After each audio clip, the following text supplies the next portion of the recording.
Hello again. Before I go any further, I must apologise for removing a video this morning. I made it the subject of this morning's video in which I mocked some of those who had commented there. When I looked at the new comments on the original video this morning, though, there were three which really crossed the line. Stupidity is one thing, and I can make jokes about it, but threats of violence and mention of my wife is really something else entirely. I spoke to a friend who's a solicitor, and he suggested that I simply remove the whole thing and archive it until we decide on a course of action. There have been several comments lately which have come very close to the line. For example, somebody called @Fibson9775 commented a few days ago offering to knock out all my teeth if he ever met me. But the comments I saw this morning were in a different league entirely. Anyway, I'm sorry to have removed the video, but I'll be putting it back up next week probably. The RAF is in a bit of a tizzy lately because they find that they have too many white people in the Air Force. I have mentioned this before, but briefly the background is as follows. Those applying to join the RAF in certain roles, gunner for instance, have to take an aptitude test which assesses their ability to think abstractly in three-dimensional space. The tests themselves concern things like spatial awareness, the ability to manipulate three-dimensional objects mentally, rotating them and working out where they would fit, that sort of thing. They have no connection with formal education and are not culturally biased. The scores in one, the BIS test of spatial ability, is taken by those who might wish to be gunners, police officers and lorry drivers. Over 5 years, from 2015 to 2020, the scores on those tests were as follows. Those from applicants from any Chinese background scored on average 60.1, white British 55.4, Asian Indian 50.1, mixed Black Caribbean and white 51.4, Black Caribbean 44 and Black African 40.6.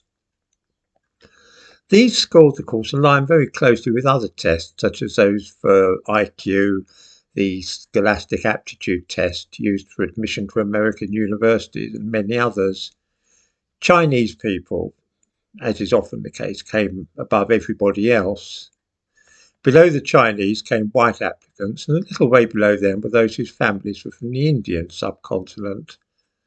Looking at the scores for black people shows something quite interesting, which is that the more black heritage a candidate had, the lower the score he achieved in this test.